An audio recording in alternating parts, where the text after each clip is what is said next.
This video was brought to you by my loyal patrons. Pledge today and you can participate in choosing what video comes to the channel next. Link in the description. 78 years ago, in 1945, Reverend Wilbert Awdry published a book called The 3 Railway Engines. Within it were 4 stories about talking trains he told his son Christopher when he was ill in bed. The book sold well, so he wrote another, and then another, and another, and another, and another, and another. This book series is called the Railway series, widely known as the book series that the Thomas the Tank Engine and Friends TV series is based on. Every new volume introduced something new to the world of these trains, who all lived on a British Isle northwest of England called Sodor.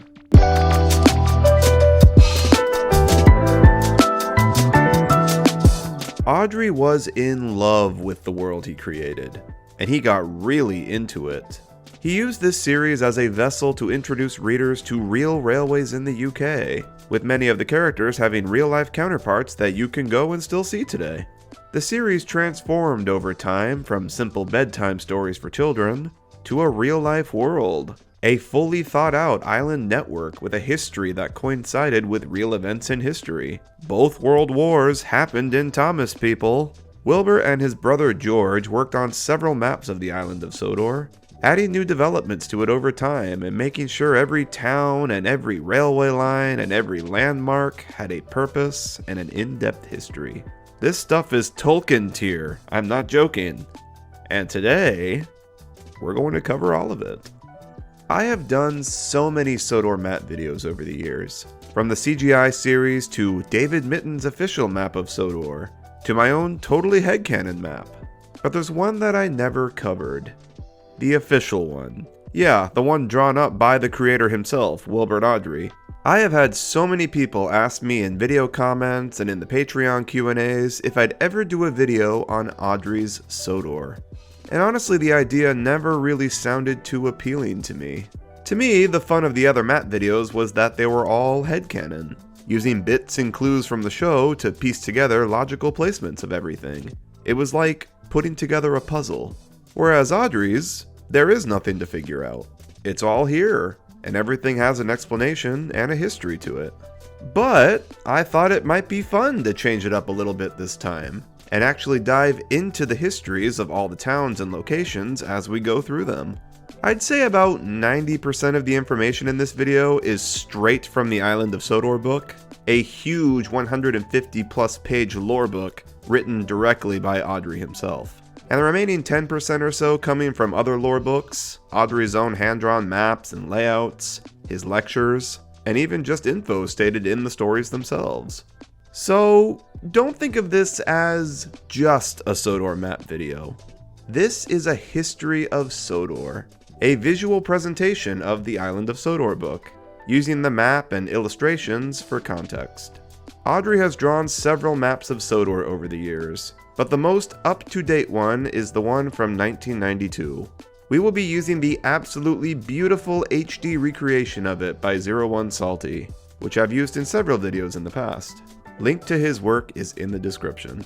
I should mention that not everything will be covered here. Like, I'll cover every location, but I'm not going to dive deep into, like, the religious background of Crosby, or give you all the histories of the different kings of Sodor in the 11th century.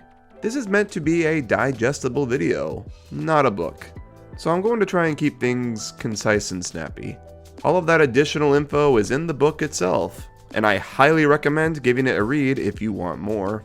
The answers to everything you could possibly want to know are in there. So like we always do in these videos, we're going to follow the railway to get from place to place. So naturally, we'll start with the main line.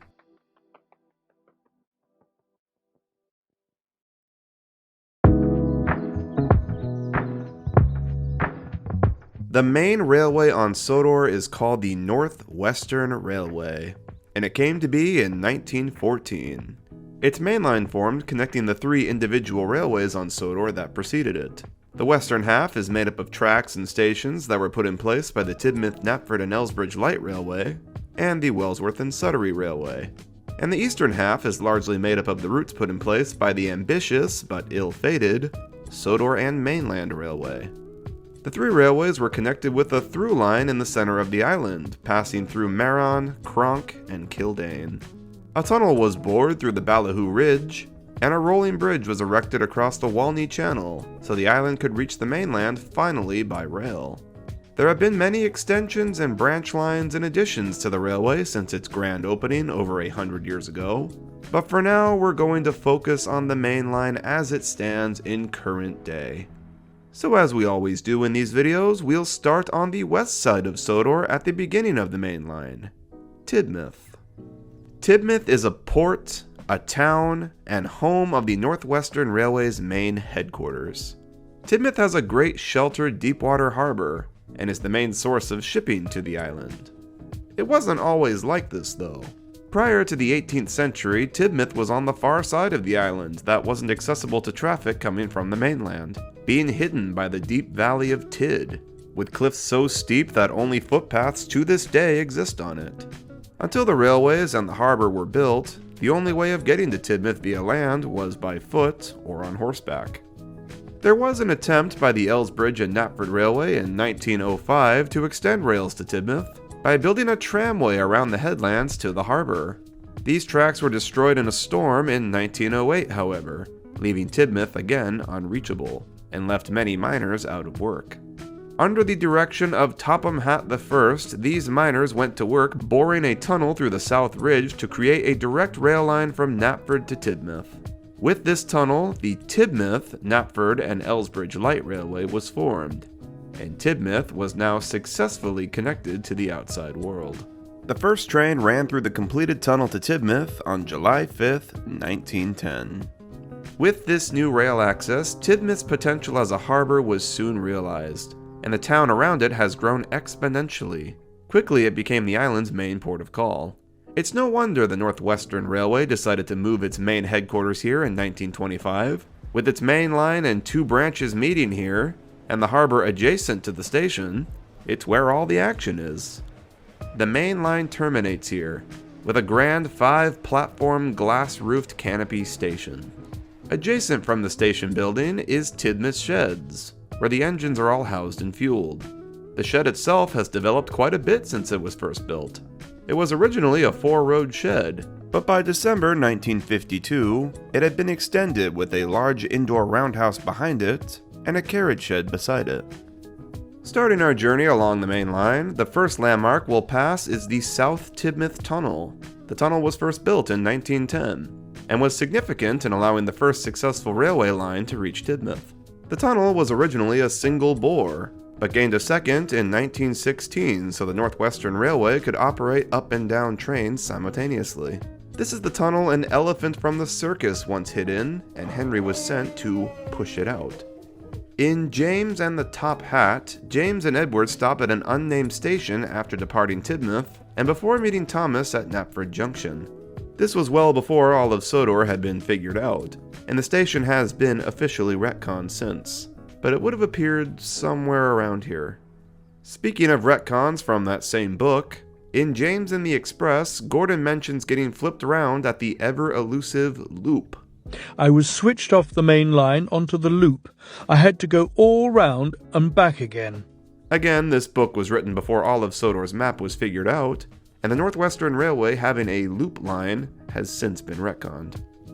After the tunnel, we reach the town of Knapford.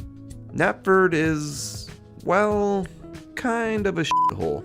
The area is an estuary for the River Els and prone to annual flooding. These floods have left the whole area a thick marsh land. In the 1880s, A.W. Dry & Company built embankments and drained part of the land, and it is atop these embankments that the current-day town and railway line rest on. These are protected by tide gates that control the floods. The rest of the area is bare marshland, with no roads or buildings. Not many people choose to come to Knapford on holiday. However, when the weather is sunny, its warm ocean beaches are worth a visit. The station here is the junction for Thomas's branch line, and Thomas often waits here for his connections. Passengers can disembark and travel up his line to the countryside of Ffarquhar. The station, however, is the third on the site. The original station is at the harbour below. We'll get to that later.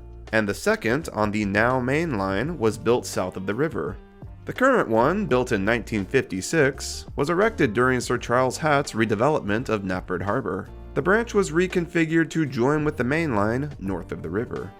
The 1971 map of Sodor incorrectly depicts Knapford as the end of the main line instead of Tidmouth. And I like to believe this error is why Knapford became the location of the big station in the TV series. A bridge carries the main line over the River Ells and the harbour below. And just south of that is the site of the old Knapford Junction. This was the station built during the Tidmouth, Knapford and Arlesburgh Railway days, and became a part of the Northwestern when all the island's railways amalgamated. This is the station we see in the books until the 8 famous engines, when the new one was finally in use. This station is now abandoned and has likely been demolished. Next up is Crosby Tunnel. The tunnel was bored by the Wellsworth and Skarloey Railway in 1912, following their agreement to link up with the Tidmouth, Knapford and Arlesburgh Railway. It, like the Tidmouth Tunnel, was originally single track, and was widened for a double track in 1915 when the Northwestern Railway formed. This is the tunnel Edward disappeared into when Bertie first tried to catch him in Bertie's Chase. The tunnel appears in the Famous Engines activity book from 1976, in which it is illustrated with a castellated portal. The tunnel, as depicted here, is based on the design of the real-life Clayton Tunnel in West Sussex. We come out of the tunnel and run alongside the coast for a stretch. According to the Island of Sodor book, Edward's incident with the cows occurred on this stretch 2 miles west of the station. Remember this. The next station is Crosby, originally spelt as Crosby on the 1958 map. Crosby gets its name from the remarkable stone cross that stands on a mound in the town's churchyard. It is unique to the island, and dates back to the early 11th century when the revival of Christianity on the island began to take hold. There is a yard beside the station, and it was in this yard that poor Duck, propelled by a runaway train coming down Gordon's Hill, crashed into a barber shop. According to the 58 map, Crosby is also the station that Gordon nearly ran into Percy in Percy Runs Away, though this has been since retconned to be the yard beside the old Knapford Junction. Just beyond the station is a road bridge that crosses the main line. It was on this bridge that Henry famously sneezed at some naughty boys ready to drop stones on his train. Croc's scrapyard is on the south of the main line, with sidings for trains. Scrap is broken into pieces and loaded into railway wagons here, to be taken abroad for smelting. It was at this scrapyard that Edward first met Trevor, who was left here to be broken up. 1.5 miles east of Crosby Station is the stretch of track that James derailed and landed in a cowfield.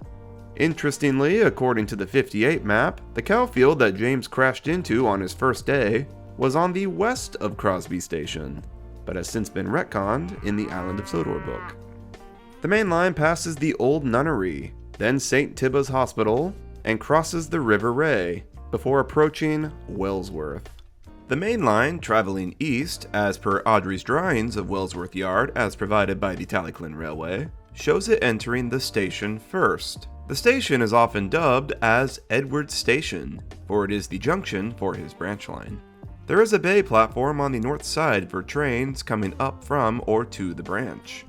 Just like the TV series, the direction the station faces is often inconsistent in the illustrations, such as this one of Duck during his famous runaway. He should be facing the other direction heading towards Crosby. The station and the yard are separated by a road bridge. On the west side of the yard are sidings, and on the east side, some engine sheds and the siding the breakdown train is stored on. The text in Thomas and the Trucks does state that Thomas, traveling west from Vickerstown, rushed through the station first and then swerved into the goods yard. However, this has since been retconned by Awdry's track plan. Wellsworth gets its name from a well, now dry, in the grounds of the Old Nunnery. Wellsworth is a pleasant seaside town, with air that is reputedly pure and bracing, and many of the island's doctors recommend their patients suffering from respiratory problems to come here to be cured. Topham Hatt I lived in Wellsworth and came here every morning to catch his train to work. For a short stint in 1925, Thomas lived at the goods yard at Wellsworth Shunting before being permanently relocated to his branch line. It was also in this yard that James collided with tar tankers in 1951. The junction to Edwards Branch is further down the line. Continuing straight along the main line takes us under a road bridge that marks the base of Gordon's Hill. Gordon's Hill is the steepest grade of railway track on the Northwestern Railway. The next station, Meron, is some 280 feet higher than Sudbury Junction. So for a straight 5 miles, the line treks a 1 in 75 gradient. This hill has proved a testing ground for the railway's engines. Gordon was the first engine to famously stall here with a goods train in 1923, and ever since then, it's been nicknamed Gordon's Hill. Unlike the TV series, there is no immediate descent once you reach the peak. Instead, this is where Meron Station is situated. After this, the descent down the other side is far more gradual, stretched over miles of the main line, with a less severe gradient. All trains that have run away on the hill over the years have been traveling west, coming from Vicarstown and going down the descent. At the top of the hill lies a bridge crossing the River Mara, and then the town of Meron. There is some debated explanations on where the name Meron originates from. The most basic explanation is that it gets its name from it overlooking the River Mara. But the more generally accepted one is that the Church of Meron is dedicated to the real-life 6th century saint, Saint Ronan, or Ma Ronan in ancient Sudric. So more simply, Meron. Meron only gained a railway station in 1915 when the Northwestern Railway formed. The station has since become a necessary stop for unfitted goods trains to check their brakes heading west before they reach the descent down Gordon's Hill. All banker engines pushing trains up the hill stop at Meron and use the station crossover points to run back to Wellsworth. It was in the station yard at Meron that some naughty boys meddled with James's controls and sent him eastward along the main line without a driver.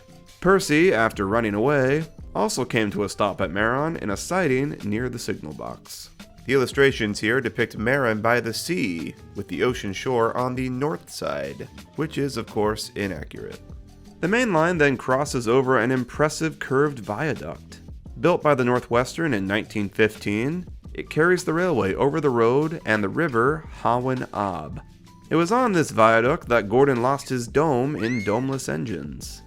Extensive restoration work to the viaduct's arches in 1985 caused significant delays for all of the Northwestern, as trains had to travel slowly across it, delaying all subsequent connections. The next stop is Cronk. The town's full name is, and I'm probably going to butcher this, Cronk ny Braid, Sudric for the hill in the valley. But no one has time to say all that. The first king of an independent Sodor, King Sigmund, resided in Cronk and built his castle here. The ruins of Sigmund's castle remain on the hillside of the valley, which commands a welcoming entrance to the heart of Sodor. Cronk nowadays has a bustling town center. It has no one big employer, but it does export malt. It is an ideal place for Sodor tourists to stay, being in the center of the island and boasting plenty of hotels. In the earlier books, Cronk looked like this, and served as inspiration for Lower Tidmouth in the TV series. Edward waited for his guard here, and James surprised an old lady on the platform here with his hiccups. The station changed a bit in appearance by enterprising engines, it now having an island platform and some sidings. On Awdry's own layout, the timetables showed that many services terminated at Cronk, it being the middle point of the main line. So it likely has an engine shed and locomotive facilities here. Henry's super rescue venture ended at Cronk, and Flying Scotsman, waiting in the yard, took over the train. The main line continues its gradual descent, crossing the main road via a bridge.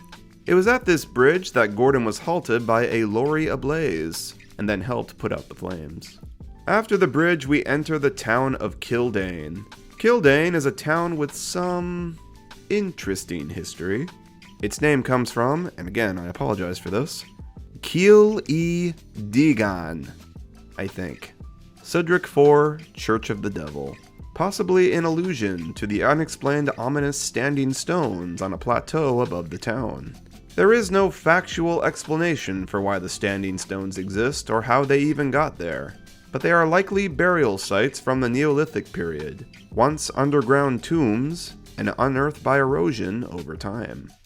Once a small village, Culdee has become a bustling suburb of Cronk. It serves now as a junction to the electrified Peel-Godred branch line, with the station serving hourly trains. When the Arlesdale Railway was opened in 1967, a ballast processing plant was established at Culdee, where ballast is then distributed into trains to be taken elsewhere on the island and abroad by British Rail. In 1977, a motor rail terminal was opened, so people could have their cars transported to the mainland on holiday with them, and vice versa.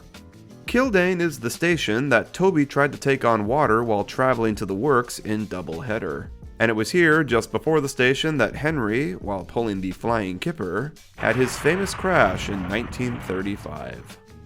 After Culdee is a long stretch of main line. The line crosses over the main road connecting the villages of Balladrin and Killabon and the Hawan-Russaw River via one arched bridge. It was on this bridge that Henry and Gordon were halted by Bluebell the cow in Cows. So remember how I said to remember where Edward lost his train to the cows earlier? All the way back before Crosby? Yeah, Bluebell really wandered far east, didn't she?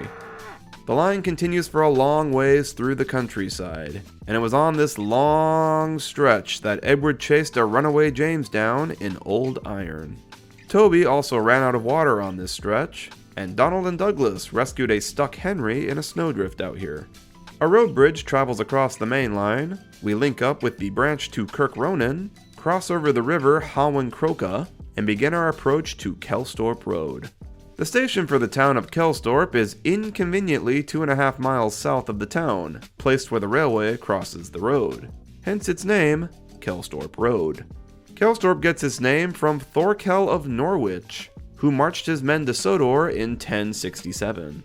They were granted land here in return for their defense of the island, and here Thorkel raised his castle. Thorkel's descendants, the Kelson family, still live here.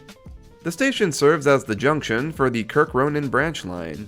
The events of Super Rescue began at Kelsthorpe Road, when D199 broke down on the crossing just after the station traveling west. About a mile east of the station is where James had his infamous bootlace affair.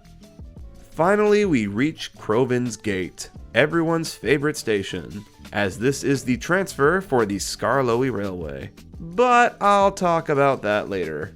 Let's talk about the really interesting stuff. Crovan's Gate was the site of a bloodbath. I'm serious. You see, the town gets its name for its once narrow pass, which has been widened by roads and railways since. For centuries, this pass was the only practical route from the east of Sodor into the interior. Back in the early 11th century, the real-life King Godred Crovan, with his some 300 men, held 4,000 invading Normans at bay here, until feigning retreat and leading them through the pass straight into a trap of Godred's waiting army. The 4,000 Normans were massacred here, and since then the passage was known as Crovan's Gate. All of this bloody lore in what is a book series about talking trains for kids. I love it. After the Northwestern Railway formed, they established their main works here in 1915. The works has expanded quite a bit since then. With the decline of steam on the mainland, the works is now well equipped with the machinery to tackle any sort of steam engine overhaul. All engine repairs for all the railways on Sodor, the Northwestern, the Skarloey Railway, the Culdee Fell, everything, is all handled here in-house. After passing the works, we go through the pass where the bloody Battle of Crovan's Gate occurred. The line diverts off the branch to Ballyhoo. These tracks were put in place by the old Sodor and Mainland Railway. The Sodor and Mainland had wanted to extend north to the mainland, hence their name, but they went bankrupt before it could happen, and only got as far as Ballyhoo. When the Northwestern formed in 1914, Ballyhoo became a mainline station. However, a bypass line was constructed in 1933 to create a more direct path from Vickerstown to Crovan's Gate, making Ballyhoo a part of a branch line. The Wild Nor'Wester and the limited services used the bypass line mainly, though all other services traveling the entire main line still stop at Ballyhoo, however. The branch was extended to the fishing town of Norrumby in 1915, and was regularly jointly operated by the LMS, and now by British Rail, on the mainland. Going back to the main line, the line travels north at the junction and crosses the River Hoo via the Ballyhoo Bridge, about 2 miles west of Ballyhoo. It was around here that James's filler cap froze over in deep freeze and had to be rescued by the works diesel. North of that, the Ballyhoo branch joins with the main line again before approaching Henry's Tunnel. A single-line tunnel was bored in this ridge in 1915, in a time when speed and cheapness was paramount to getting the newly formed Northwestern Railway running. The up and down lines of the main line were gauntleted through the single tunnel, meaning only one train at a time could traverse it. The illustrations of the tunnel in The Sad Story of Henry are inaccurate, as it didn't gain a second bore till much later. During the tunnel's construction, a midway section collapsed, leaving a gap and creating 2 separate tunnels. Henry famously stopped in the tunnel in 1922 when he didn't want to work in the rain. This wouldn't normally cause such a problem, but since the tracks were gauntleted, Henry was blocking all traffic from either direction. Try as they might, Topham Hatt I and his crew could not make him move. So they did the only sensible thing. They walled Henry up and spent hundreds of hours and God knows how much money to bore a second tunnel. You know, typical Sodor logic. Henry was let out eventually, and the tunnel has ever since been nicknamed Henry's Tunnel. Since then, the tunnel has always had 2 bores, and up and down trains can now pass each other with ease. We finally reach Vicarstown, the final stop on the island of Sodor. Contrary to popular belief, Vicarstown is a real place.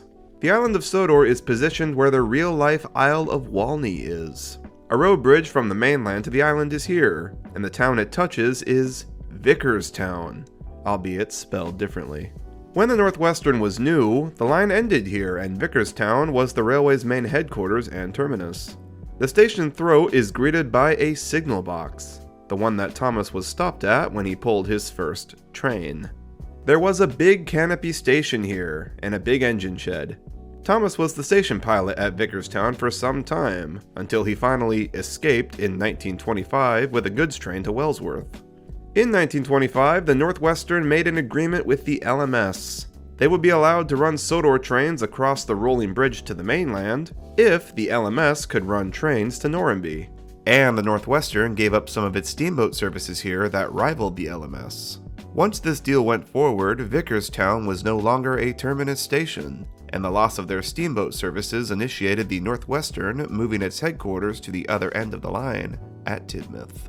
The engine sheds were no longer needed here, nor the turntable, and they were all eventually taken up. Prior to the turntable's removal, Gordon was being spun round here in 1952 when he overshot the table and tumbled into a ditch. The station itself eventually downsized massively, once being a grand 4-platform canopy station, now a 3-platform station with its glass roof gone. The main line leaves Sodor and reaches the mainland via the rolling bridge over the real-life Walney Channel. There was an attempt to build a bridge here by the Sodor and Mainland Railway in the 1850s, though it ended in disaster, just like everything the old S&M tried to do. The foundations were washed away by the tide, then a crane collapsed while trying to lift a span into place, and just when they almost had a finished working bridge, it was wrecked in a gale. They just couldn't catch a break. No bridge connected Sodor to England until the Northwestern Railway was formed, and they built the current rolling bridge in 1915. Beside the bridge now is the real-life Jubilee Bridge, a road bridge. This bridge was built in 1977, so prior to that, the Northwestern would ferry cars over the rolling bridge to the mainland. When the Jubilee Bridge was built, Sir Stephen Hatt saw to it that his railway was given substantial compensation for the extinguishment of their car ferrying business. Go Topham! We finally reach our final stop on the Northwestern Railway, the real-life Barrow-in-Furness. Ever since the NWR and LMS's agreement in 1925, the Northwestern has brought their trains here, and still do to this day. Engines are detached from their coaches, and a mainland engine takes the train on to wherever else. Gordon is seen at Barrow in various illustrations, notably here when he witnesses the engine coming to take over his train derail outside the station yard. In real life, there was a yard with a turntable and a shed here. The Northwestern had its own shed, and the engines would often station here until the return journeys back to Tidmouth. Percy, who was at Barrow once for some reason, posted to some mainland engines here. Douglas also found Oliver hiding in this yard in Escape. The site of the turntable and yard has since been abandoned and demolished in real life, though the Northwestern sheds likely still stand. At the very least, their turntable, as the Sodor engines would still need some way to turn around for their return journeys. Barrow's station has changed quite a bit over the years. The original station building was destroyed by Nazi Germany in 1941 during the Barrow Blitz. It has been rebuilt since, drastically changing in appearance. And there you have it, folks. The entire Northwestern Railway's main line. Everything you basically need to know about it. Oh, but we're just getting started. We still have all the branches to talk about. Let's make this a little interesting and work our way back west now. We covered Ballyhoo and Norranby already, so let's talk Kirk Ronan.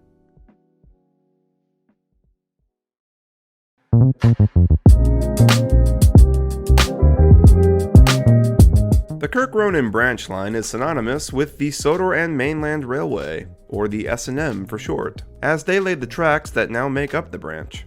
So let's talk about their history briefly. The Sodor and Mainland was the first standard gauge railway on Sodor, being first projected in 1850 as a rail link between Barrow and Furness on the mainland to Sudbury, the island's capital. They managed to gain local support from various Sodor investors, promising an eventual branch up to the town of Peel Godred. The railway company officially came to be in 1853 and officially broke ground in 1861, laying a single-line track between Ballyhoo and Rolf's Castle. In 1865, the S&M built its only ever extension past Rolf's Castle to the harbour at Kirk Ronan, with hopes of establishing a steamer service from there to Dublin, Ireland. The narrow-gauge Skarloey Railway opened for service the same year, connecting with the S&M at Crovan's Gate. They used the S&M extensively to transport ore, and later slate, from their mines to the harbour. The S&M was quite ambitious, but ill-fated. All their next attempts to extend the railway ended in disaster. Their steamer service to Dublin never came to be, their bridge across the Walney Channel failed, and their attempt to build a tunnel through the Ballyhoo Ridge collapsed on them during construction. In 1870, only 5 years after they opened, the railway was already on the verge of bankruptcy. In 1901, the railway finally closed, and their locomotives, a fleet of Nielsen box tanks, all sold off or scrapped. The company still existed though, just dormant. When the Northwestern formed in 1914, they used the existing tracks of the S&M and connected them to the tracks of the two Western railways.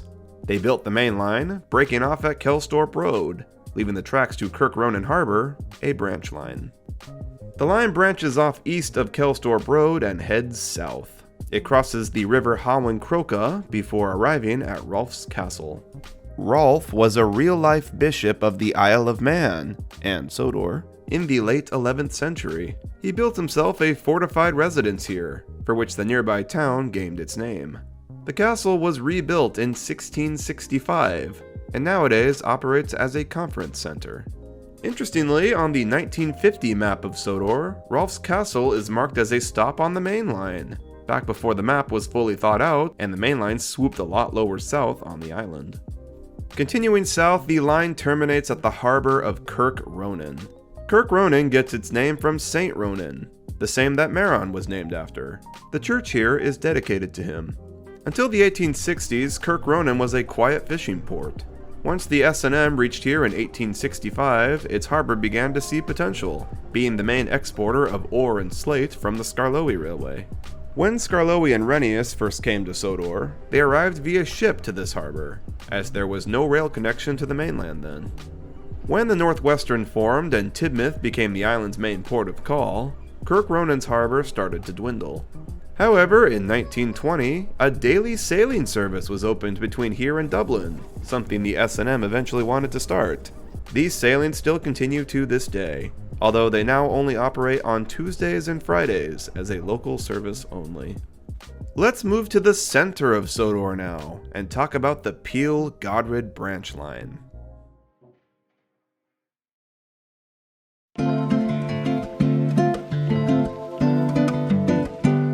The Peel-Godred is the least seen branch line in all of the railway series, only appearing briefly in a few scattered illustrations.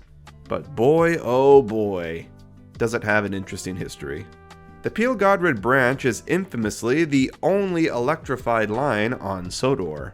The line came to be in 1923, when the Peel-Godred Power Company was granted permission to build a dam and hydroelectric power station a mile north of the town, using the water from the three surrounding lakes, Skarloey, Dublin Moor, and Lough Mac Shan. The only feasible way of transporting the bulky equipment to the plant was via train. They considered the nearby narrow gauge Mid-Sodor Railway, but their clearances were too narrow, so a new standard gauge line there was needed.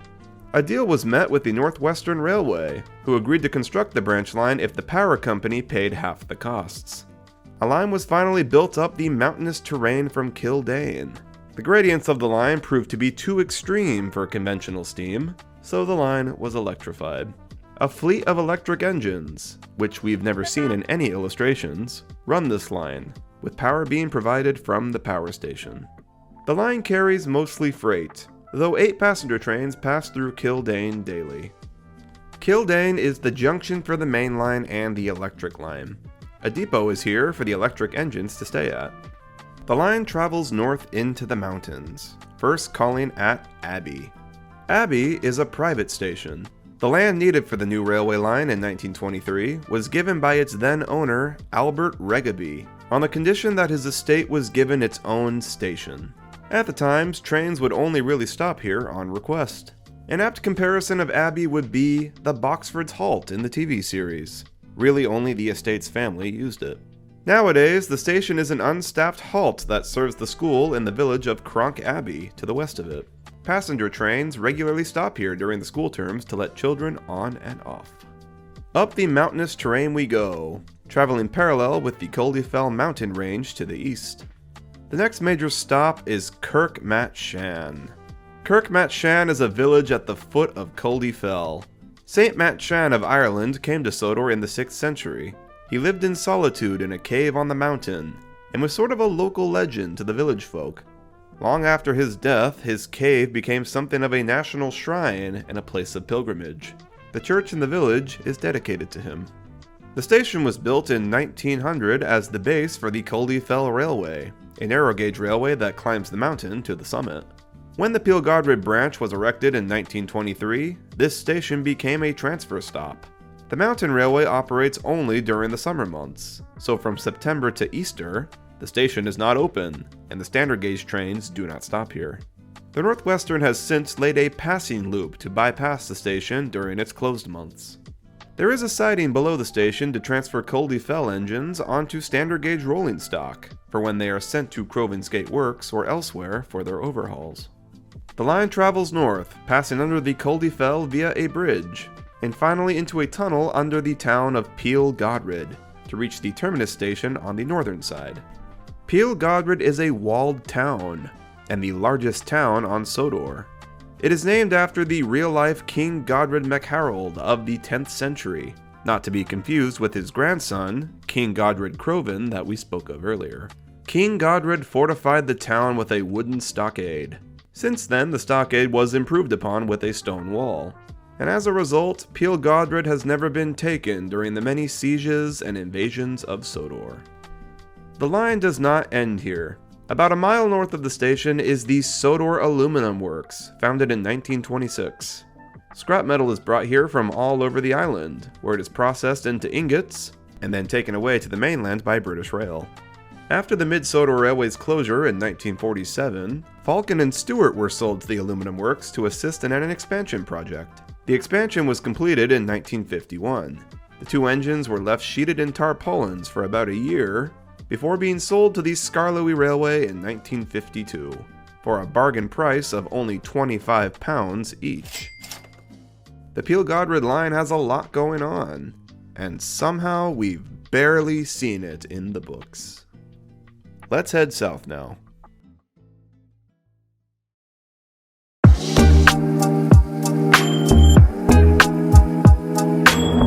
The Brendam branch, or more affectionately, Edward's branch line, runs along the southern peninsula of Sodor.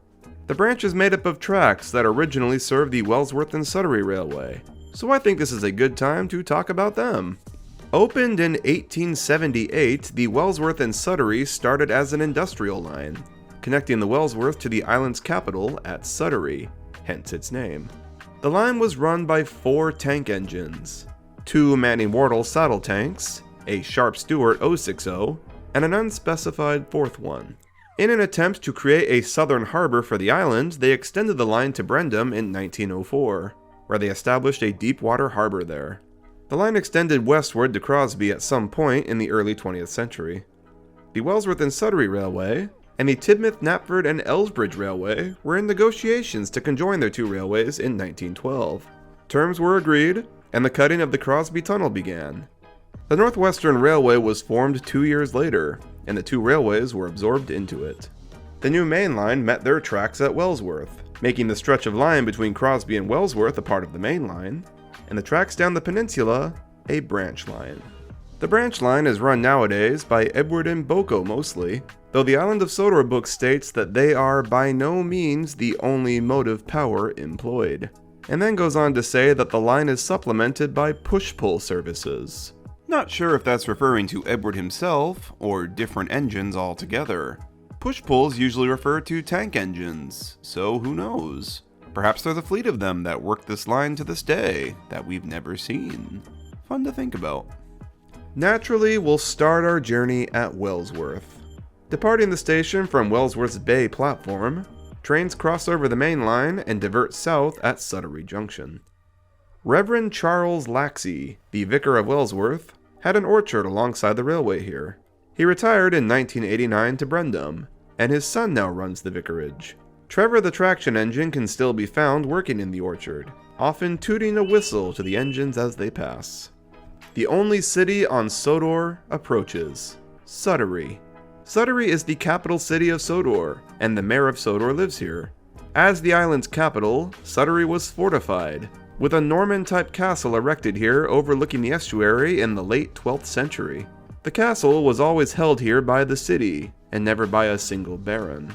It was blown up in battle at one point, and the shattered debris fell down the hillside into the estuary below. All that remains now is ruins. The current Skarloey station is the second on the site. The original was placed a bit more south, with tracks to a now abandoned wharf in the marina. The marina was once considered a main harbor for the island, but the debris from the ruined Skarloey castle had created a bar that made the water too shallow for ships. When the line was extended south to the bigger harbor at Brendam, this wharf and station were closed, and a new station closer to Skarloey's town center was built. The old wharf has since been turned into a flourishing marina for yachtsmen, and it now holds an annual regatta week. Leaving Skarloey, we head downhill on a long stretch of line. It was on this middle-of-nowhere stretch that Edward broke down in Edward's Exploit. Around this general area is also a cabbage patch, where Edward's front bogie once came off and disappeared into the field. A road bridge crosses the line. We pass by a girls' school and come to a crossing. This crossing is ungated, and a lorry carrying eggs once stuck here in 1988. The lorry's fate was unfortunately met by Thomas, who couldn't stop in time. At last we reach Brendam, the terminus station for the branch line. For a long time, Brendam was a quiet fishing village that not much happened in. They received rail access in 1904 when the Wellsworth and Skarloey finally extended the line here, and jetties were built with the intention of using Brendam as a main harbor. But after Tidmouth's explosion when it finally received rail access, the notion to make Brendam the island's main harbor was abandoned. This is in stark contrast with the TV series, where Brendam is depicted as the island's main port. It wasn't until 1948 did Brendam start truly booming. Clay beds were discovered north of the village, and the Sodor China Clay Company was formed to work them. The area has erupted since, with new housing developed and a new rail line being built straight from the clay pits to Brendam. The harbor was extended to accommodate ocean-going vessels, and Brendam has been a constant exporter of clay ever since. Everyone who works in Brendam is employed by the clay company in some way or another. The line to the clay pits is worked by the company's own 2 saddle tank engines, Bill and Ben. Their sheds are at Brendam near the wharf, and they bring wagons of clay to and from the pits to the harbor. Along their line is a hollow called the Drain. Rainwater collects here, and during the winter of 1988 to 89, the area flooded, trapping the engines. Curling inward, the line passes under a road bridge. The clearance of the bridge is extremely short, and is the reason Bill and Ben were designed so abnormally short in height. Finally, we reach the China Clay Pits. The workings is a series of sidings that Bill and Ben navigate wagons around to the different clay beds. Sodor China Clay is, of course, based on the real-life English China Clay's workings in Cornwall, England. Bill and Ben are based on the company's own 2 twin engines, Alfred and Judy. Okay, now for the line you've all been waiting for. The most famous one, the one that started it all. Thomas's branch line.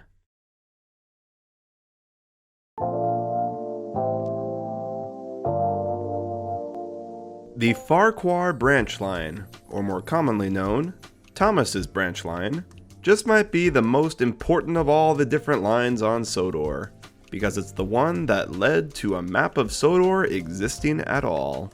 The earliest development of a Sodor map came as a response to the story Thomas and Bertie, in which Thomas raced Bertie the bus up his branch line. After he wrote the story, Wilbert's children claimed the race between the two was unfair. So, to fix this, Wilbert drew up a map of the branch line and the road to show that both Thomas and Bertie had the same number of obstacles to overcome in order to win the race. And thus was born the first ever drawing of a map of the island of Sodor. And we all know what happened from here.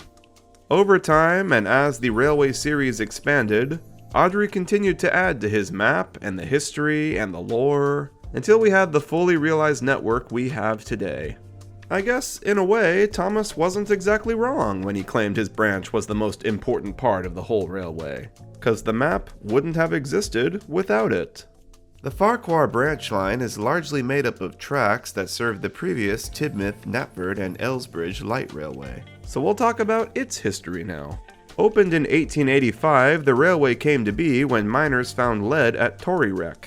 A horse-operated railway was constructed from the mines at Torrywreck, north to the wharf on the river in Arlesburgh, and then along the embankments put in place by A.W. Dry & Co. to Knapford's Harbour. The railway then was simply called the Arlesburgh and Knapford Railway. The tracks that made up the railway now form the current-day Harbour Line.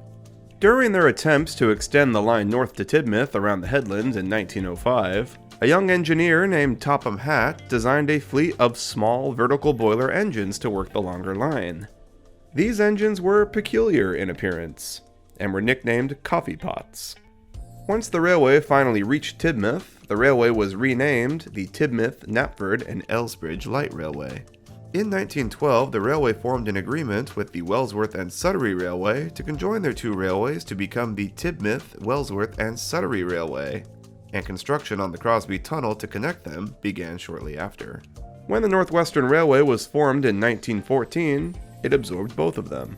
The new main line ran through to Tidmouth, making the tracks from Knapford inland a branch line. In 1925, a stone quarry was dug in Ffarquhar, and the branch line was extended there to haul stone. That same year, Thomas was relocated to run this branch line to take over the work from the now aging coffee pots. Since then, many other engines have arrived to the line. Passenger services are handled by Thomas and a diesel railcar named Daisy, and goods are handled mostly by Percy and Toby. In 1956, the junction to the branch line was completely reconfigured, with the station moving north above the harbor, and a new line being built up a more gradual gradient to it.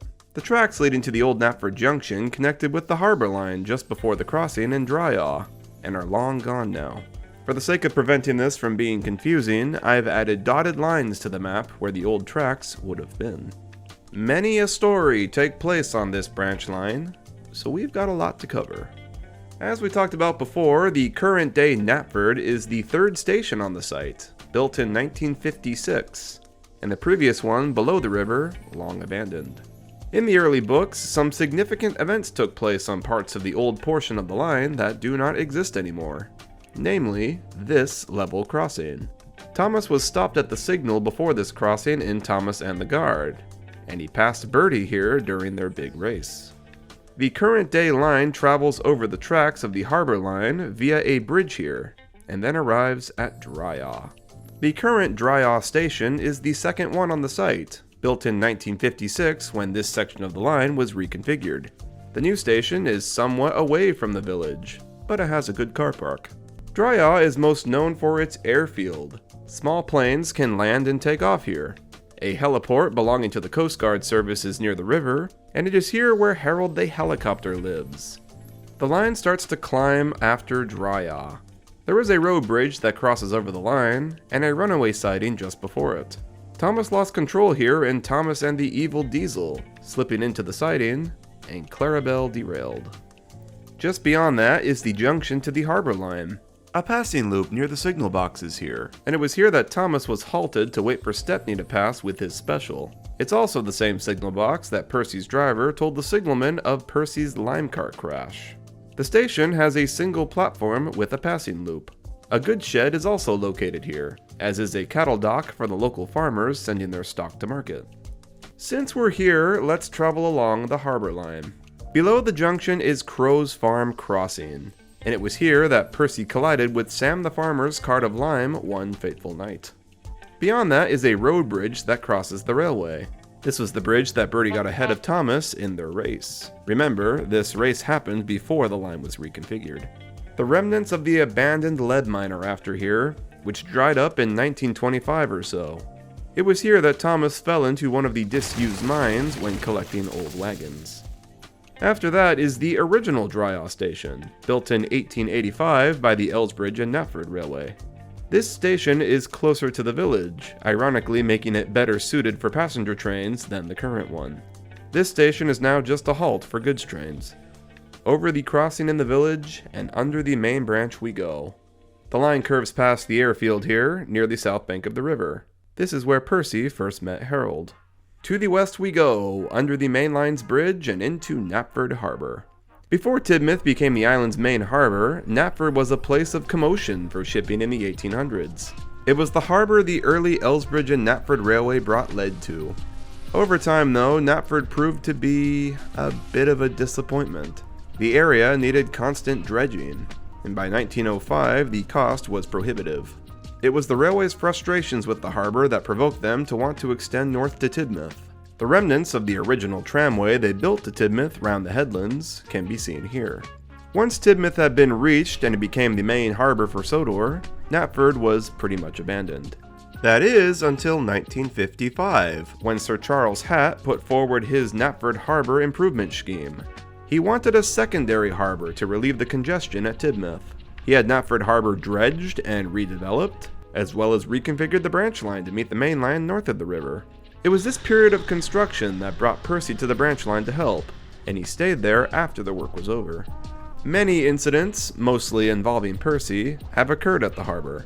In Percy Takes the Plunge, some trucks hurled Percy past the danger notice and he tobogganed off the edge of the jetty. In Woolly Bear, a crane dropped a crate of treacle onto him. In Bulstrode, Percy accidentally pushed some trucks too far and onto Bulstrode's deck. Percy and harbours just don't mix. Back to Tory Wreck. On the outskirts of Tory Wreck is the Elsbridge Cricket Club's grounds, which is situated about a mile southwest of the station. The road travels under the railway here, and it was here that Caroline set chase after Stepney after he made off with the cricketer's ball. Did they really not have a spare? On the north side of the bridge, we enter the floodlands. The area here marked in green near the river tends to flood in wet weather. A rather precarious flood occurred here in 1956, when the tracks became submerged. Percy bravely trekked the flood to get his train home. Just outside Arlesburgh is St. Pedrick's Dairy, situated in what was once a glebe field outside the station. Milk is brought here every morning by rail. Thomas usually hauls the milk van along with his first train down the line, but since her arrival, Daisy now takes it. It was also at this dairy that Wilbert accidentally had his water tank filled with milk in foaming at the funnel. Arlesburgh lies ahead. The station of Arlesburgh has 2 platforms with a building on each side, though it is inconsistently illustrated sometimes with only one. It is the middle station of the line, so up and down trains often pass each other here, with one having to wait until the other arrives to proceed, as Thomas once complained to Percy about in Woolly Bear. A water standpipe is also located here on the platform.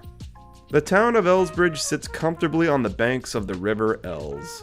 North of the town is the town bridge that crosses the river, hence the town's name, Arlesburgh. Built in 1779, the current bridge replaced an old and dilapidated packhorse bridge. It was widened in 1927, but the increase in traffic over the years has resulted in the flow being controlled by lights, as Bertie the bus often has to deal with. The people of Arlesburgh are proud of their historic road bridge, but are even more proud of their railway one.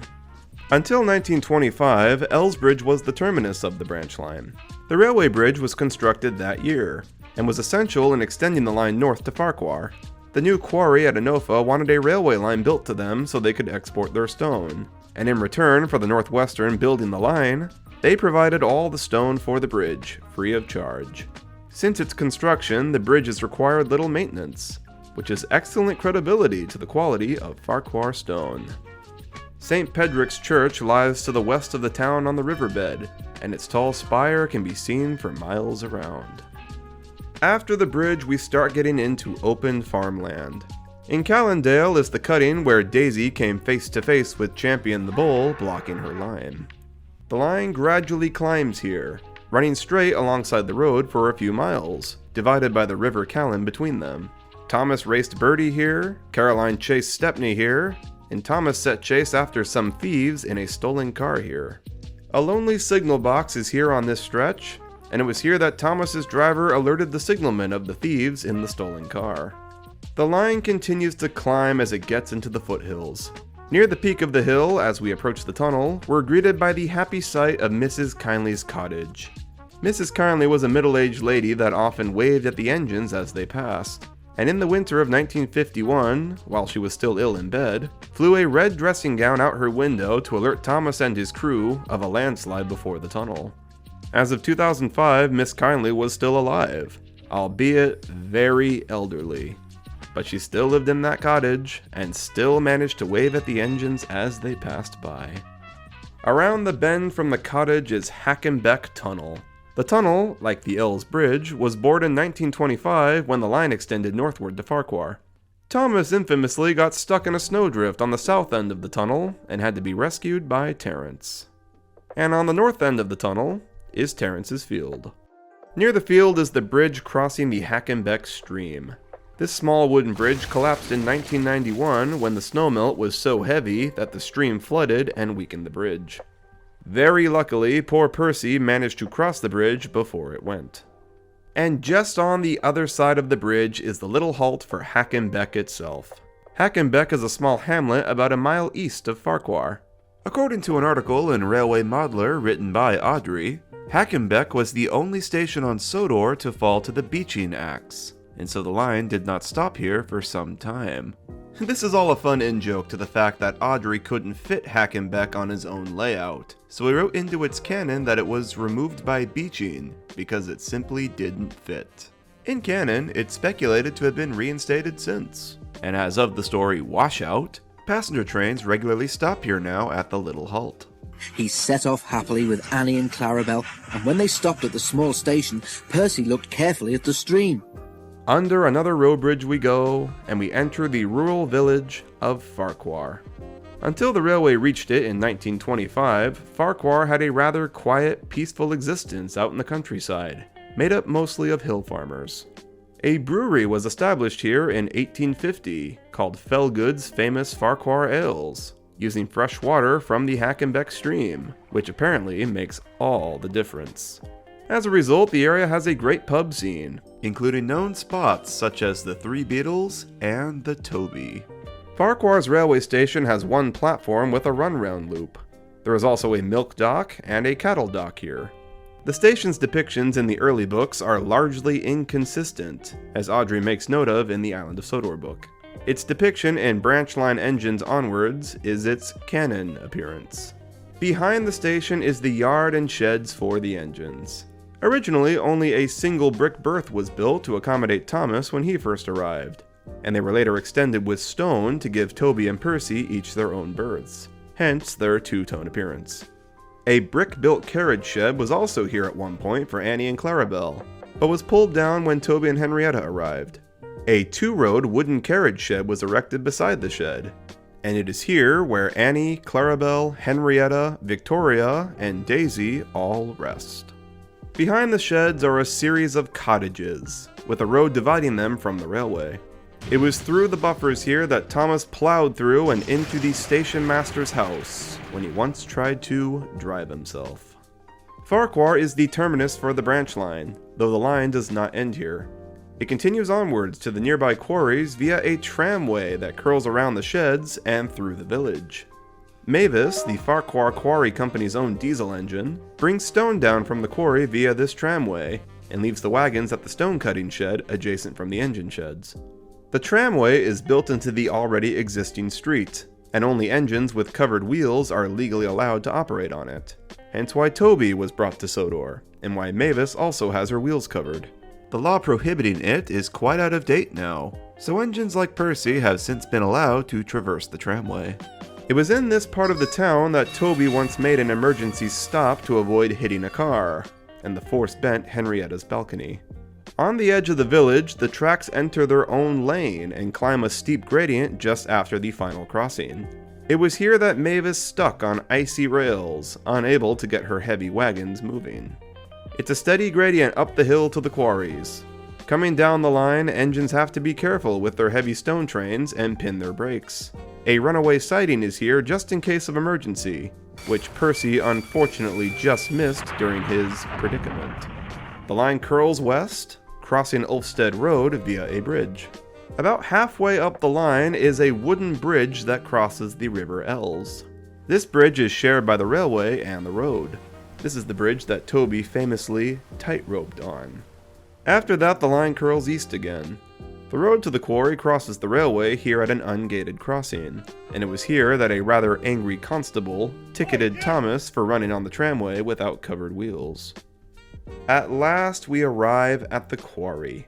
The entrance to the quarry is greeted by a bridge crossing the river. There's a small platform for the quarry workers to disembark their trains, and behind that a series of sidings where all the wagons are stored. The tracks veer off north and west to different workings of the quarry network. Mavis is owned by the quarry company and lives here in her own shed. Heading back to Ffarquhar, let's now talk about its neighboring town to the east, Ulfstead, the heart of Sodor. The name Ulfstead came from Ulf, a man who came to Sodor in 1067. Remember Thorkel of Norwich that we mentioned earlier? Ulf was his trusted lieutenant, and he was given the land to guard the approach to Peel Godred north of it.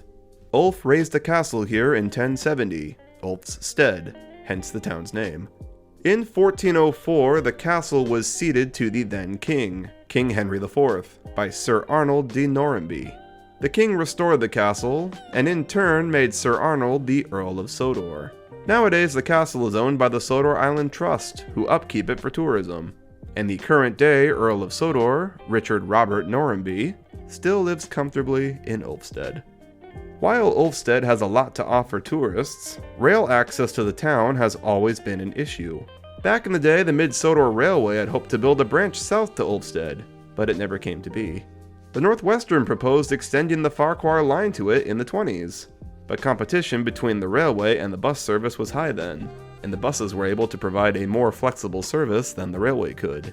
So, a rail line here has never been built. Phew! That was a big one.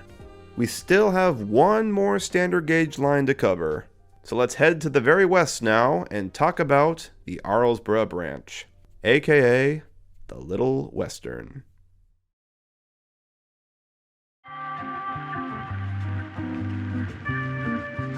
The Arlesburgh branch is not long, only about 11 miles or so, but its history is interesting. This branch was built in 1916 by government order. During wartime, when threats by sea were common, the Admiralty wanted a stretch of line along the exposed west coast they could run armored trains on. The original plan was to build a line along the entire west coast up to Harwich. They'd only reached Arlesburgh by the time the war ended, and figured there was no need to go further now that wartime was over. The branch found use as a means of transporting materials mined on the Mid-Sodor Railway to bring down to the big harbour at Tidmouth. But after the Mid-Sodor closed its doors in 1947, the branch saw little use after that and fell into disrepair.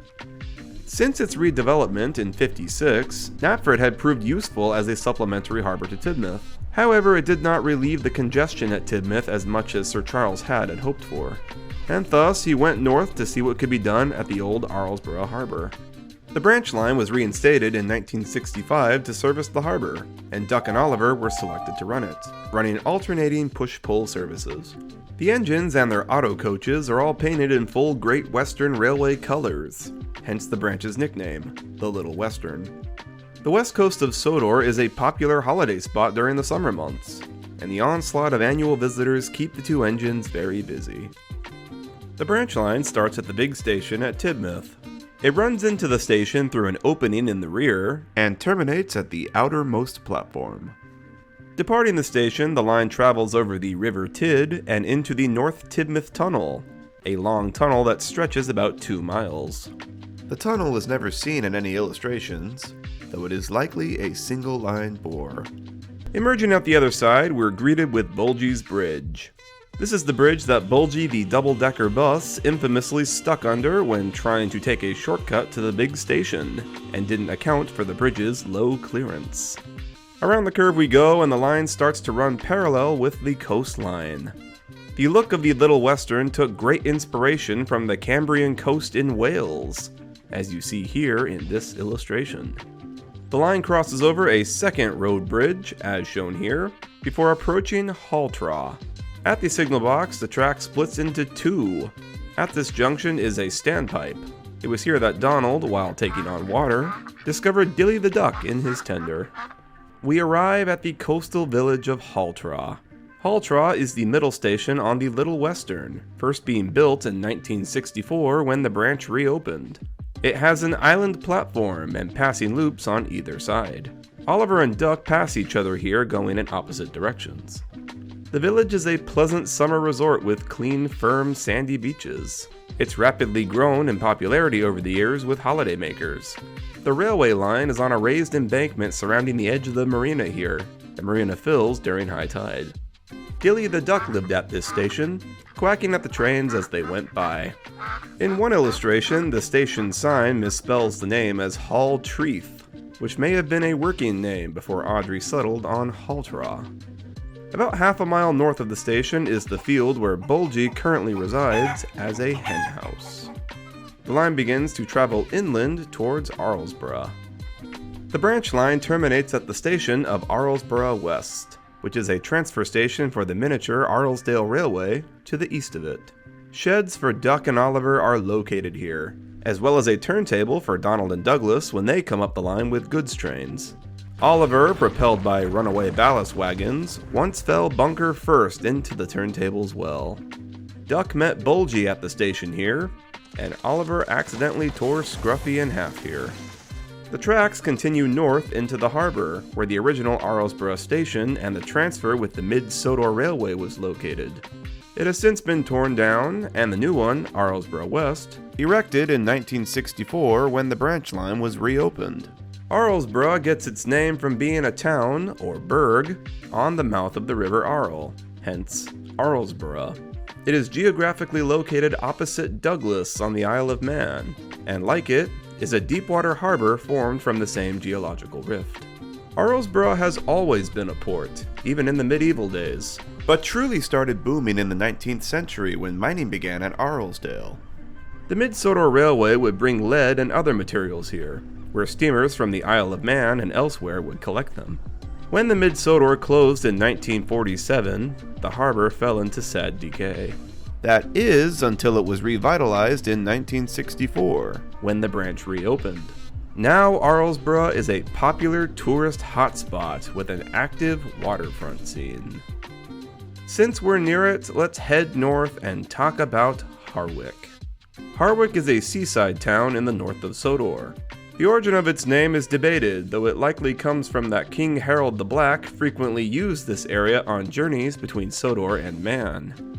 Wick means an inlet or creek, so Harold's Wick, or Harwick for short. There is a lighthouse and a lifeboat station here. Harwick became a haunt for smugglers in the 18th century. The Uyer Valley south of the town is honeycombed with caves that pirates would hide their stolen cargoes in. In 1850, Harwick gained a railway, the Cronk and Harwick Railway. The line was horse-worked, with hopes of eventually extending down the valley to Cronk. This never happened, of course, and they made it only as far as Craigweir before the money ran out. The rails were pulled up for scrap during the war effort. On some earlier maps, a rail line is marked between Harwick and the northern village of Ballyswain along the road. Nothing is known about this line, and it has been speculated that it may actually have been a branch of the Cronk and Harwick, or simply an earlier version of the Cronk and Harwick, before Awdry finalized the history. As we talked about before, the Admiralty originally wanted a standard gauge line along the entire west coast up to Harwick to protect the island during World War I. But the war ended before they reached it, and Harwick today stands with no rail access. And there you have it, folks. That is all of the Northwestern Railway, and all the towns it touches. We ain't even close to being done though. We still have all the narrow gauge railways to cover. So let's go the other direction now, and start on the west side. Let's talk the Mid-Sodor and the Arlesdale.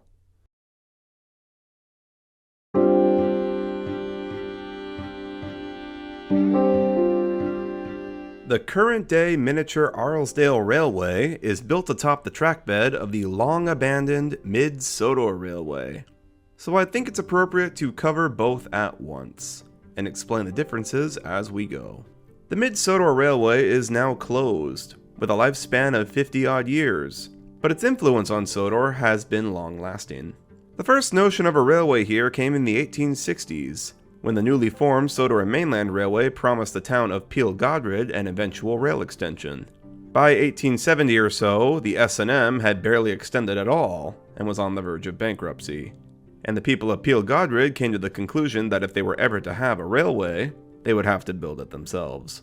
The Peel Godred Committee approached the mining companies west of them, and proposed a narrow gauge railway connecting them to the harbor at Arlesburgh. The mining companies of course saw the advantage of this, and agreed to go in with them.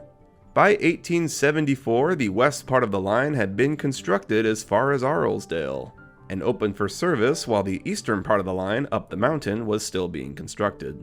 When completed, the full Mid-Sodor Railway opened for service in 1880.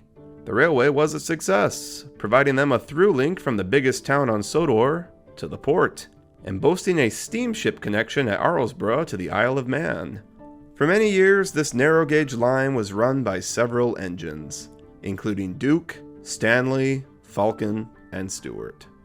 Doom for the line arose in 1923. Peel Godred started building their hydroelectric plant, and required a standard gauge branch to Peel Godred to transport their bulky equipment. Now with a standard gauge link from the town to the east of Sodor, the Mid-Sodor started to see less and less traffic. The World War II effort stripped all their mines, and caused most to close. The final remaining mine at Casneyhowen flooded in December 1946, and with its closure, the Mid-Sodor had no more reason to exist, and was fully abandoned in January 1947. Falcon and Stuart were sold off to the aluminum works in Peel Godred, and later to the Skarloey Railway, while Duke was sheeted in a shed, abandoned. The Mid-Sodor's tale doesn't end there though. 20 years later, in the mid-60s, when Sir Charles Hatt surveyed Arlesburgh Harbour as a potential new supplement to Tidmouth, discovered that the remains of the Mid-Sodor tracks were shockingly weed-free. On inquiry, he discovered the spoils from the abandoned mines made for good ballast. He went in with all the island's railway's controllers, and they all chipped in on opening a 15-inch gauge miniature railway built atop of the mid-Sodor's old track bed to mine the spoils for ballast. That's right, folks. They covered all the railways on Sodor with lead. Obviously, no one knew the environmental repercussions of this in the 60s.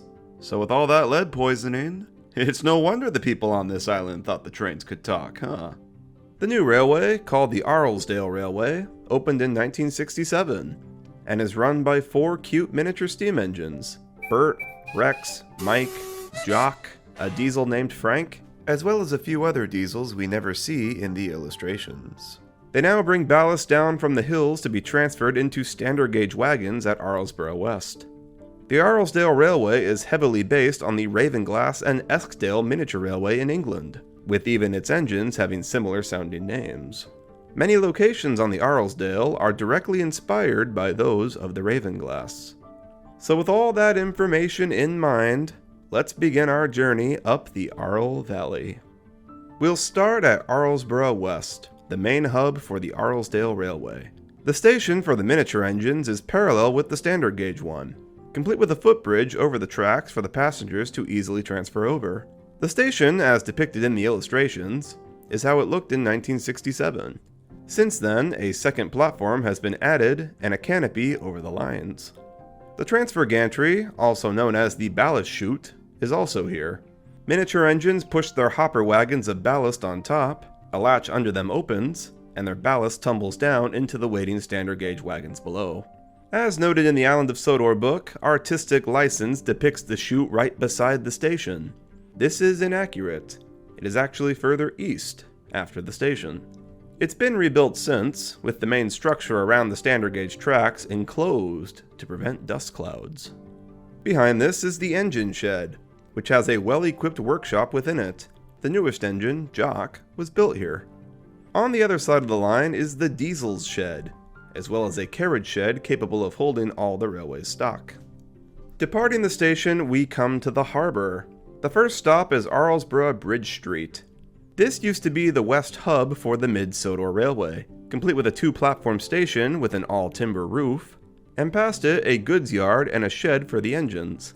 The rails had since been paved over by the roads, and the buildings fell into decay after years of abandonment. So the Arlesdale demolished the remains and kept only one platform of the original station. Most passengers board at Arlesburgh West, so Bridge Street doesn't see much passenger traffic now. Though there is an upsurge in riders that board here during the summer months, for people holiday making at the waterfront. The railway runs parallel to the River Arl, between the river and the road. The next station is Ffarquhar Road. This station has 2 platforms. Back in the mid-Sodor days, this station served a branch line that went south from here to a mine near Hackenbeck. The real-life equivalent of it is Muncaster Station on the Ravenglass. The line swings north and past an old water mill. At one time the mill was derelict, but has been restored to working order by volunteers. It works again today, producing flour. The water mill is based on the Eskdale and Muncaster water mill, near the Ravenglass and Eskdale Railway. On the north side of the river is a junction for a spur that swings north to a granite quarry, which is still worked today.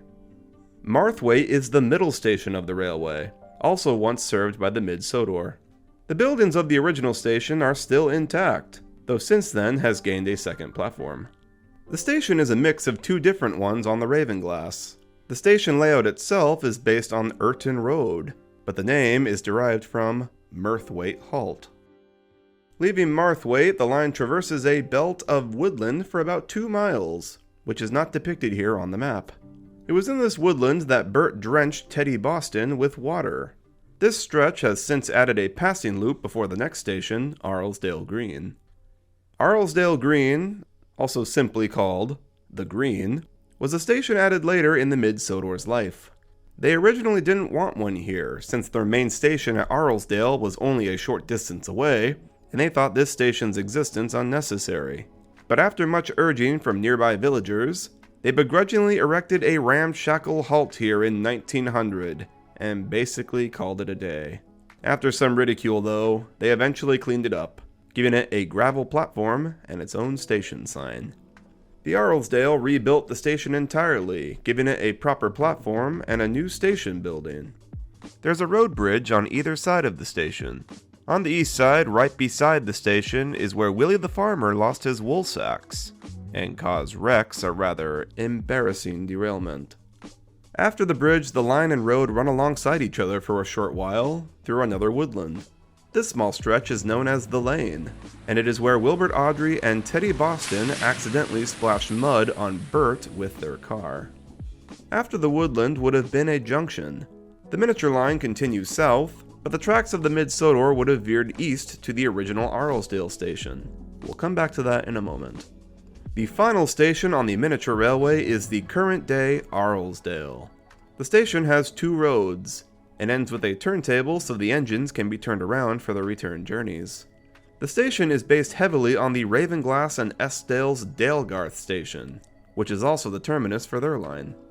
There is a mine beyond the station that is still serviced by the Arlesdale, and the spur to it breaks off just before the station and swings around it. The hamlet adjacent to the station is the Garth, and it is a popular shopping spot for those who live in the Arlesdale Valley. Let's go back to the original Arlesdale station now, and continue along the abandoned route of the Mid-Sodor Railway. On this stretch before the original Arlesdale is the upgrade that Duke pulled his prank on Stuart, as they pass these railway cottages south of the line. The original Arlesdale station was the main headquarters for the Mid-Sodor Railway. The main engine sheds were located here, at the middle point of the line, and it was in these sheds that Duke was left abandoned in and then discovered in 20 years later. The site became derelict and grown over. When the Arlesdale constructed their miniature line, they considered refurbishing the old site, but it was so dilapidated they found it cheaper to just build a new station in a new location, hence the new Arlesdale. Going east of the station, the railway begins to climb up the mountain to Peel Godred. This climb is known as the Mountain Road, weaving its way up the gradient and cutting through 4 different tunnels. After the first tunnel is Casney Howen. One of the Mid-Sodor's main mines was located north of here, and it was the one that flooded in 1946, which closed the railway. The trackbed to Casney Howen has been turned into a road since, and it's worth driving to for it is a spot of beauty. Northwest of the station is the Casney Howen Valley, which ends abruptly at a rock face from which gushes an underground stream, the source of the River Arl. It is a geological curiosity, for no one really knows where the water comes from. Casney Howen is Sudric for end of river.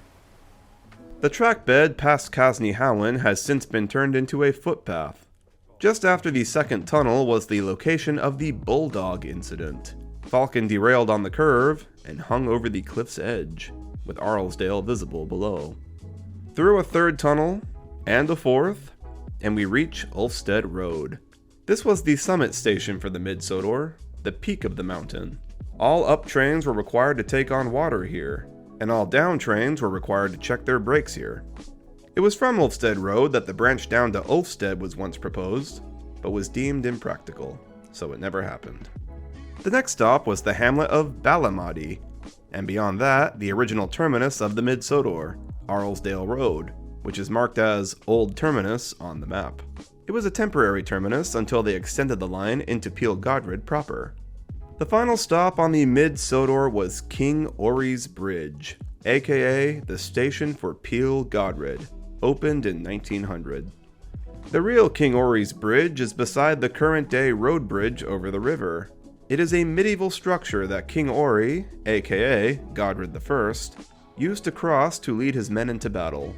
Even then, this isn't strictly accurate, as the battle occurred in 984, and it's believed the structure was replaced at some point since. Phew! That was a long one. 2 railways in one. We're now in the perfect location to discuss the next narrow gauge railway. A couple miles south is the base of the Culdee Fell Mountain, and with it, the Culdee Fell Mountain Railway.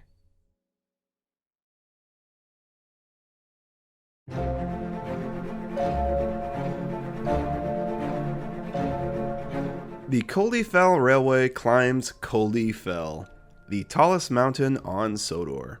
The railway is a rack railway, meaning the tracks have special racks between the rails that hold the engines in place as they climb, to prevent them from slipping backwards. The railway was the brainchild of the Mid-Sodor, whom wanted to encourage tourism in the Godred district of the island. Their hope was to eventually extend their line to Kirk, where passengers could simply transfer and board a train that took them to the top of Culdee Fell.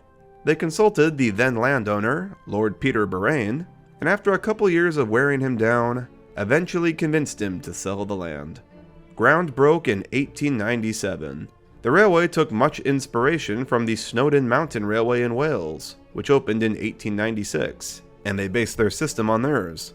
Thus, it shouldn't be surprising that the two share a lot of similarities. The main difference between the two is that the Snowdon's railway is short and sharp at about 4.5 miles, while the Culdee Fells climb is twice that length, with easier gradients. The railway opened in March 1900, and all went well, for about a month. One fateful day, the railway's first engine, Godred, came off the tracks and tumbled down the mountainside. Miraculously, no one was hurt, but Godred was beyond repair. The railway was closed for the rest of the season while stringent measures were taken to ensure an accident like this would never happen again. They reopened again in Easter 1901, and ever since then, not a single major accident. The Culdee Fell begins at Kirk, as we discussed earlier. The station platform is a U-shape, with the mountain railway using the inside faces of both platforms. The Eastern Bay platform is rented by the Northwestern Railway. Every station is based on one from the real-life Snowdon Mountain Railway, and Kirk is no exception. It is based on the Snowdon's base station, Clanbarris. The main line goes straight ahead, with a track that swings right to the engine shed and workshops. The engine shed has 3 berths now, to accommodate the railway's 8 steam engines. Originally, it was only a 2-road shed, to accommodate the original 5 engines. The line begins to climb. It curves east and heads up the mountain, crossing over the Godred branch via a bridge. The first station is Shiloh. The station was built as a result of local farmers complaining about a lack of transport in the area for them. Though eventually road improvements were made, and farmers had no need to use the trains anymore. Passengers do still use this station. It's the best place to disembark to hike up to Bain Foss, a beautiful 70-foot waterfall that falls onto a series of rocky basins, churning the water into white foam. Shiloh is based on the Snowdon Mountain Railway's Hebron station. Continuing our ascent, the line curls around the Lake Polny Crink, Sudrickfor pool on the hillside. North of that is a wildlife sanctuary that was established by the railway's controller, Lord Harry Baraine. Here you can find plants, wildfowl, butterflies, etc. that can be seen nowhere else. We cross over the Skarloey Road Viaduct, which was the most difficult civil engineering feat of the whole line, and took a whole 9 months to complete. A slanted 10-arch viaduct was needed here to reach the site selected for the halfway station. The viaduct is based on the Clanbarris Viaduct on the Snowdon Railway. Skarloey Road, also known as Halfway, is the middle station. There is a passing loop here for up and down trains to pass each other. Unlike the real-life Halfway equivalent, Skarloey Road resembles a more conventional station, with a booking office and a refreshment room here.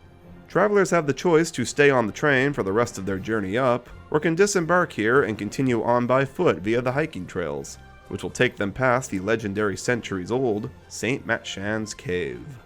The toughest part of the climb is ahead, Devil's Back.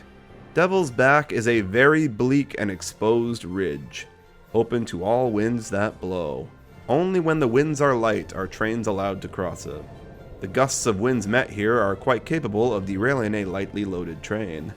It was on this ridge that poor Godred lost control and tumbled down the mountainside.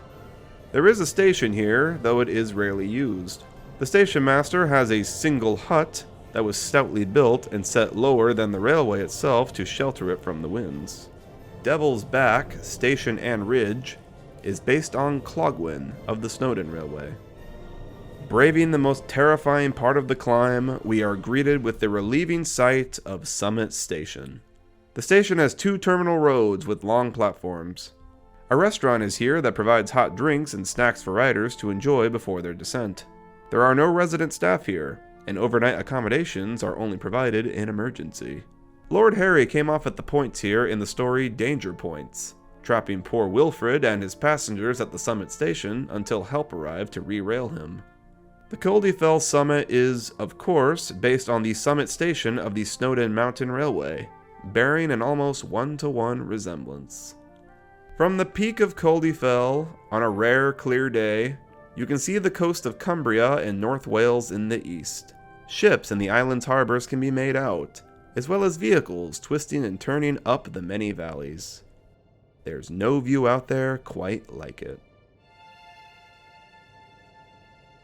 And with that, folks, we only have one railway on Sodor left to talk about. And I saved the best one for last. Get ready for everyone's favorite, the Skarloey Railway.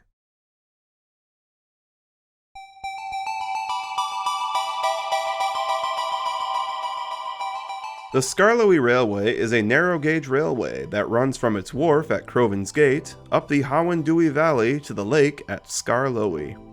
The railway first opened to service the slate quarry at Ward Fell, bringing it down to the standard gauge railway to be taken abroad. The earliest incarnation of the railway came in the form of a plateway built in 1806 from the ore mine at Ward Fell, down south to the wharf at Balladwale. The plateway was horse-worked, and as it was the only form of rail travel on Sodor at the time, was simply called the railroad. In 1863, major improvements were undertaken. They pulled up the plateway and replaced it with narrow-gauge tracks for steam engines to traverse. The route of the plateway was too steep for engines, so they built a new gradual route that rounded the valley north and swung south to the mines. With the construction of the Sodor and Mainland Railway occurring around the same time, they decided there was no need to run the railway all the way to Balladwale, and built a wharf at Croven's Gate to transfer ore into standard gauge wagons. They gave the railway an official name, the Skarloey Railway, after the lake the new route ran to. The railway's first engine was named after the railway itself, Skarloey. Since the railway's opening, there have been extensions. A loop line was completed in 1965 around Skarloey Lake, allowing trains to change directions for their return journeys, though this is only used in the summer months. The railway has a roster of 9 engines, 7 of which are steam engines. Skarloey and Rennius were the first 2, and ran the line alone for 70-odd years. Falcon and Stewart were bought from the Sodor Aluminum Works in 1952, and were renamed Sir Handel and Peter Sam respectively upon their arrival. Duncan arrived in 1958. Duke of the Mid-Sodor Railway was discovered in the abandoned shed at Arlesdale in 1969, and is now preserved on the Skarloey. And the final is Ivohue, a new build engine that first steamed in 1996. The other 2 engines are maintenance diesels. The first is Rusty, who arrived in 57, and the other is Fred, who arrived in 89, but has never been seen in the illustrations. It'd be criminal to not mention the real-life inspiration of the Skarloey Railway, the Talyllyn Railway in Wales. Awdry volunteered on the Talyllyn in its early preservation days, and his time there is what inspired the Skarloey stories. Much like the Arlesdale and the Culdee Fell, many of the locations here have real-life equivalents that can be found on the Talyllyn. Let's begin our journey at Croven's Gate. Now, we spoke of Croven's Gate before, but we didn't talk about any of the Skarloey facilities here. Croven's Gate is where the narrow gauge line met standard gauge. A raised transfer wharf is here south of the station, where the Skarloey's slate wagons were unloaded into standard gauge ones. This wharf, of course, is heavily inspired by the Talyllyn's wharf in Tywin. The engine sheds are adjacent to the wharf, which have expanded quite a bit since their opening. Once a single road shed with a carriage shed beside it, the sheds now boast 2 roads, and its rear was extended in 1969 to accommodate 6 engines at once. With the introduction of the loop line in 65, a turntable was added behind the sheds to switch the engine's directions around here for their upward journeys. This illustration of the yard layout, as drawn by Awdry, shows the development over the years. The carriage shed has seen major expansion as well. They were once a single-road shed built to accommodate the railway's only 5 coaches. This building still remains, but now beside that is a brand new carriage shed with 5 roads to accommodate all the railway's current stock. The original inspiration for the look of the sheds came from Pender's sheds on the Talyllyn, though the two are not totally identical in appearance. The Skarloey's shed was built from brick, and the Talyllyn's out of slate. Not to mention the massive extensions the Skarloey's has gained over the years. The main station is north of the sheds, with the narrow gauge and standard gauge tracks parallel with each other and a platform in between them. It's here where Henry teased Peter Sam, Sir Handel boasted to Gordon, and where Duncan took bad advice from James. The station of Crovansgate doesn't actually have a Talyllyn equivalent, as there is no passenger transfer between the narrow gauge and standard gauge railways here in real life. It does, however, resemble the station of Barnstaple Town on the Linton and Barnstaple Railway. Heading north, the line curls around the engine sheds and travels under the main road via a bridge. The railway's controller, Mr. Roger Sam, lived in the house beside it. After the bridge, the line climbed sharply before leveling out a mile before the next station. These tracks were somewhat unstable and needed to be negotiated carefully, as Duncan found out in Rock and Roll. The railway runs alongside a dirt lane here. Along this stretch is a comfortable cottage. The railway's mechanical engineer, Mr. Ivo Hugh, lives here. There's a siding near here for the trolley Mr. Hugh uses to get to Crovansgate every morning.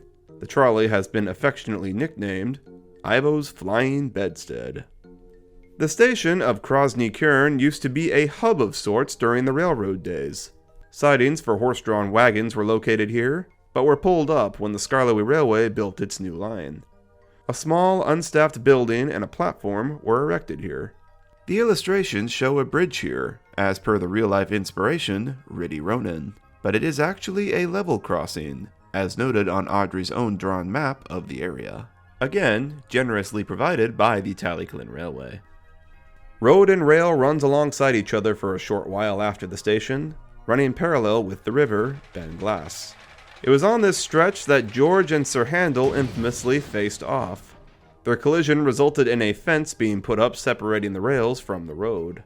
Above the railway here is a small housing development known as the Rowans. The railway's owner, Sir Handel Brown, lives here in a house overlooking the railway and the valley. He had a perfect view of George's collision, where he witnessed the whole ordeal from his study. The road and rails eventually verge from each other. The road takes a sharp dip while the railway's gradient doesn't change. The line curves west and crosses the Howendui River via this girder bridge. The map is slightly inaccurate here, as there is a 2-mile stretch through moorland after this bridge before the next station. It's what I can only describe as the loneliest part of the line, and it is where Rennius came to grief in Gallant Old Engine. Glennock is the middle station. When the railway was first built, there was no village here. There was only a lonely inn, called the Glennock.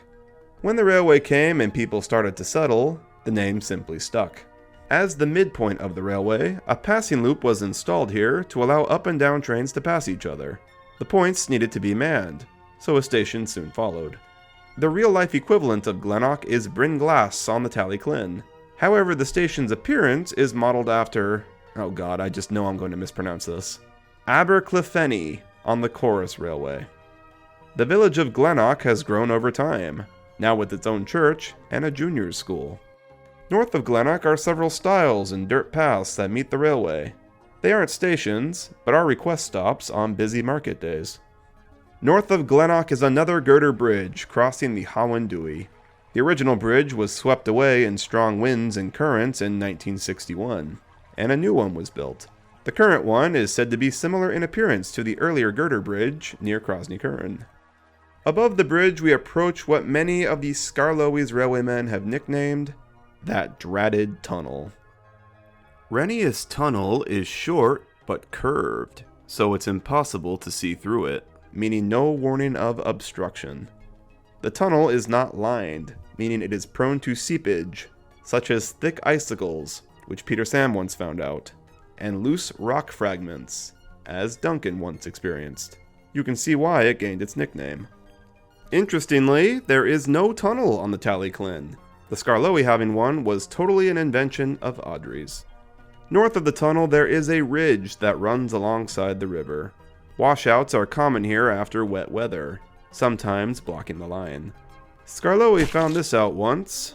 These poor engines. The railway curls in on itself and crosses the Hawendui a final time with the Rennius Viaduct. Duncan stranded his train on the viaduct in passengers and polish. Rennius is Sudric for Divided Waterfall. The falls are below the viaduct, which is split in two by a boulder at their peak. The falls are an impressive sight after rainfall. The station of Rennius is right after the viaduct, and it is a rather picturesque one. Most passengers disembark here to hike to the falls. There is no village here. The nearby Falls Hotel and the station cafe are the only dwellings, and both are closed in winter. Rennius, its station and viaduct, are heavily based on Dalgach on the Talyllyn. Rennius is the location of two junctions. North of the station is a small slate quarry. The slate that is mined here is free of metallic substances, making it ideal for use in things like electric switchboards. There used to be a siding after the station where quarry wagons were stored, and was appropriately called Quarry Siding.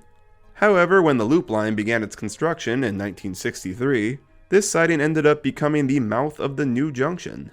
Up trains travel north at the junction to Lakeside here, so that's the route we will take. The line travels through the forest before arriving at the station of Lakeside. The station is a popular stop in the summer months, boasting a large picnic area near the lake. The station is closed during the winter, however, and no trains traverse the loop line during these months. The Talyllyn equivalent of Lakeside would be Nat Gwernall, being a station added to the line in the Preservation era, though it and Lakeside are entirely different in appearance and purpose. For one, the Talyllyn does not have a loop line, and for another, Nat Gwernall was opened in 1976, about 11 years after Lakeside. Our final station stop on the railway is Skarloey, the railway's terminus, and the original station by the lake. The station stands high above the lake, and the view of it and the village from here is breathtaking. I don't think the illustrations do it any justice. The village and hotels along the lake are a popping sight these days, and the best way to reach it is the Funicular Railway. Built in 1985, this railway takes passengers directly down to the lake right from Skarloey's platform. South of the station is a run-round loop, sidings, and a locomotive shed. The line beyond here is now a forbidden area. This was originally the line to the slate quarry, and the entrance to the area is marked with a fence post. The line was built solely for mineral traffic, and was not maintained well, which is why Sir Handel once slipped between its shoddy rails here. The old quarry was first served by the railroad, and its original incline can still be seen today. This quarry mined slate, and was the main export of the Skarloey Railway. Engines would bring empty wagons up, and then travel down the line with loaded trains to be transferred into standard gauge wagons.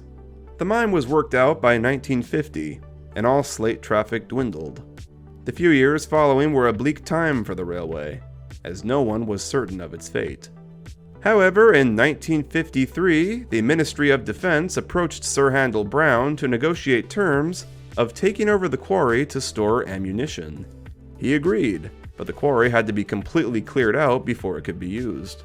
It was on one of these last clearing trips that Peter Sam was infamously involved in a huge crash at the incline. Officially sold to the Ministry of Defense in 1960, the sum of money they paid went towards funding the new Lakeside Loop. With the loop's opening in 1965, the Skarloey Railway now operates solely as a tourist railway. The quarry, now an ammunition base, is entirely forbidden to trespassers, and is marked so on the map with barbed wire. So if you're ever at Skarloey Station, don't think about wandering off and getting too close. Trespassers beware.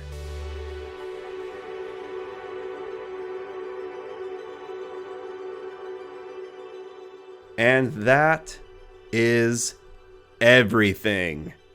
Wow, that was a lot. That Island of Sodor book is one thick book, let me tell ya. I really hope that you all learned something new from this video. I certainly did while making this. I've read the Island of Sodor book a couple times now, and each time I do, I make a new realization. My realization on this latest read was that Harold is owned by the Coast Guard. Like, how did I never make that connection before? Duh, of course he would be. As I said earlier, I highly encourage you all to read the book if you want more information on the Island of Sodor. The book is out of print now and it's hard to find, but there is a PDF scan of it floating around the fandom. I provided a link to that PDF below in the description, so go grab it. Educate yourselves. And I also want to give a huge thank you to our trusted Sodor historian, Luke Ryan, for proofreading this script and making sure everything in here was totally correct. This wasn't a short script, folks. This took a ton of work. I also want to give a big thanks to the Talyllyn Railway for allowing me to use scans of Awdry's track plans from their archive. Luke works on the Talyllyn Railway in Wales and runs their official YouTube channel. That is the best place to find updates on all the goings-ons of the railway, including locomotive overhaul updates, full histories of their engines and rolling stock curiosities, and all sorts of information revolving around the world created by Wilbert Awdry. If you haven't subscribed yet, head on over there and show your support. Link to the channel and Luke's socials are all in the description.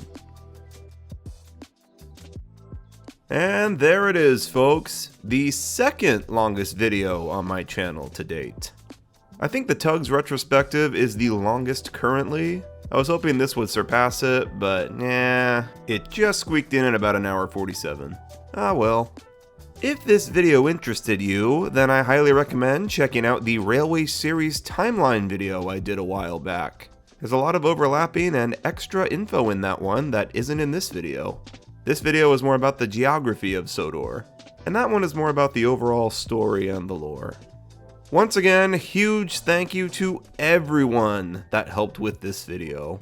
Luke, of course, for proofreading the script, Talyllyn for providing assets, and 01 Salty for allowing me to use his HD recreation of the map.